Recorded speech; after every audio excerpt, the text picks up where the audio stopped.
Welcome to other video. और आज की वीडियो में करने वाले हैं रिव्यू जुजुत्सु काइसेन के एपिसोड 9 का। तो इस एपिसोड की शुरुआत बाकी एपिसोड से थोड़ी अलग होती है, जहाँ इसकी शुरुआत में हम देख पाते हैं एक स्कूल में एक बच्चा बुली हो रहा है 3 बच्चों के हाथों, जो उस पर कुछ झूठा आरोप लगाकर उसको परेशान कर रहे हैं कि तूने ऐसा किया था, मान ले। और जिसके बाद हम उस लड़के को देख पाते हैं हॉल के बाहर, जो कि टिकट खरीद रहा है किसी मूवी के लिए, जो बड़ी अजीब तरह की मूवी लग रही है। पर इस मूवी के दौरान भी उसके स्कूल के कुछ बच्चे होते हैं हॉल में, जो कि काफी जोर जोर से बात कर रहे होते हैं और ये मूवी देखना एंजॉय नहीं कर पाता। और फिर से याद करता है बुली की जाने वाला सीन, जिसको याद करके उसको काफी गुस्सा आता है, पर उस सब चीजों का ये कुछ कर भी नहीं सकता। और इन लोगों ने उसे काफी ज्यादा टॉर्चर किया है। पर जिस दौरान ये लोग हॉल में बैठ के अपनी अपनी हरकतें कर रहे होते हैं, यहाँ पहुंचता एक शख्स और उनके चेहरे पर हाथ रखकर उनके चेहरे को फोड़ देता है या फिर अलग ही आकार में बदल देता है, मतलब चेहरे का नक्शा ही चेंज कर देता है, जिसको ये लोग देख तक नहीं पाते। पर ये लड़का उसको देख सकता है, जो भागते हुए उसका पीछा करता है और उससे मिलता है और उससे पूछता है कि तुम ही थे ना वो जिसने ऐसा किया था। मतलब इसकी आंखों में सवाल होता है, पर ये पूछता नहीं, जहाँ इसको काफ़ी हद तक शायद अच्छा लगता है, क्योंकि इन तीनों ने जो जो हरकत इसके साथ की थी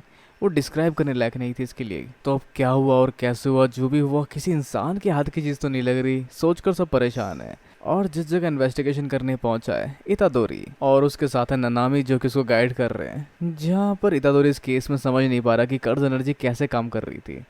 पर थोड़ा सा फोकस करने के लिए कहता है उसको ननामी, और वो फोकस करता है जहाँ पे वो देख पाता है पैरों के निशान, जो कि कर्ज के फॉर्म में देखे जा रहे हैं। और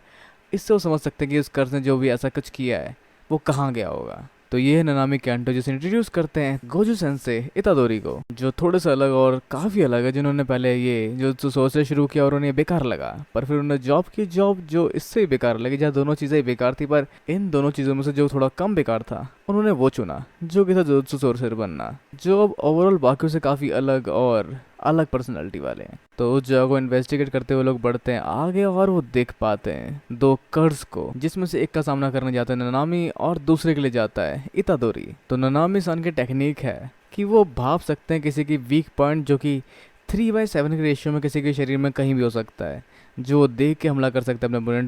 अपोनेंट पे और उसको हरा सकते हैं। जहाँ थोड़ा सा डिस्ट्रैक्ट होता है उनकी बातों से इतादोरी, और फिर बाद में अपने टेक्निक का इस्तेमाल करते हैं और अपने अपोनेंट के दोनों हाथ पैर काट देते हैं। और अब ये बारी है इतादोरी के, जहाँ पर वो अपने वार का इस्तेमाल करता है अपने कर्ज एनर्जी के साथ, जहाँ उसकी कर्ज एनर्जी थोड़ी सी अलग तरह से काम करती है। मतलब पहले उसके खुद के नेचुरल स्ट्रेंथ वाले वार लगते हैं, और फिर बाद में उसके कर्ज एनर्जी का यूज़ होता है आगे वाले अपोनेंट पर, जिससे वो फट जाता है। जहाँ पहले 100% फिजिकल स्ट्रेंथ और 120% मिलता है उसको कर्ज एनर्जी की स्ट्रेंथ, जिससे वो लगभग नस्ता नाबूद हो जाता है। इस वजह से ये कर्ज की हालत भी वैसी होती है, जो कोई बुरी बात नहीं है, जो उसकी खुद की स्ट्रेंथ है। अब जहाँ कुछ अलग बात देख पाते हैं ननामी सान इन सारे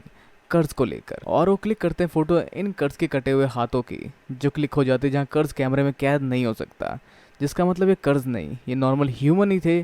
जिनको डिफॉर्म कर दिया गया, जिसकी वजह से हम इनके अंदर से निकलते हुए खून को भी देख सकते हैं, जो बाद में डॉक्टर भी कंफर्म करती है कि पहले ह्यूमन थे, जो ऑलमोस्ट अब भी ह्यूमन है, लेकिन इनके शरीर के स्ट्रक्चर को ऐसा बदल दिया गया कि इनकी थोड़ी बहुत मेमोरी अलाइव है, बाकी सारी चीज़ें कुछ भी अलाइव नहीं है, बाकी इंसानों जैसा कुछ इनके अंदर है ही नहीं। पर इतादोरी थोड़ा दुखी है, क्योंकि उसने कर्ज को नहीं, एक जीते जाते इंसान को मारा, जो शायद ठीक हो सकते थे, पर इसका भी कोई पुख्ता सबूत नहीं कि वो लोग वापस नॉर्मल हो पाते। और अब बिल्कुल ढूंढना पड़ेगा इसके मेन रीज़न को, जिसकी वजह से ये सारी चीज़ें हो रही है। तो वो बच्चा उस कर्ज के साथ ही रहने लग जाता है, जो कि शायद खुश या थोड़ा सेटिस्फाइड है उसके उन बुरे स्कूल मेट्स के मरने पर, और शायद इसने उसको कुछ एबिलिटी दे दी इसके सर पे कुछ निशानों को देकर, जिससे शायद ये भी कर्ज एबिलिटी को अनलॉक कर पाया है। और ये बंदा काफ़ी सारी नई नई चीज़ें बताना शुरू भी करता है इसको कर्ज के बारे में। तो आगे लोग करते हैं इन्वेस्टिगेशन, जहाँ पता चलता है एक बच्चा मिसिंग था उस हॉल में से जिस समय इंसिडेंट हुआ था, जो इस सब के पीछे बिल्कुल नहीं हो सकता, क्योंकि वो इस तरह के किसी कर्ज का इस्तेमाल शायद नहीं कर सकता, जहाँ वो शायद किसी के पीछे पीछे निकला था, जिसको ढूंढना काफ़ी ज़रूरी है इस मिशन को एग्जीक्यूट करने के लिए। तो बाद में ये उस बच्चे को स्पॉट कर लेता है, जहाँ शायद इसको कुछ कर्ज ऑब्जेक्ट को दिखाकर या कर्ज इसके सामने एक्सपोज करके वो देखना चाहते हैं कि ये कर्ज को देख सकता है या नहीं, या फिर ऐसा ही कुछ। तो क्या होगा आगे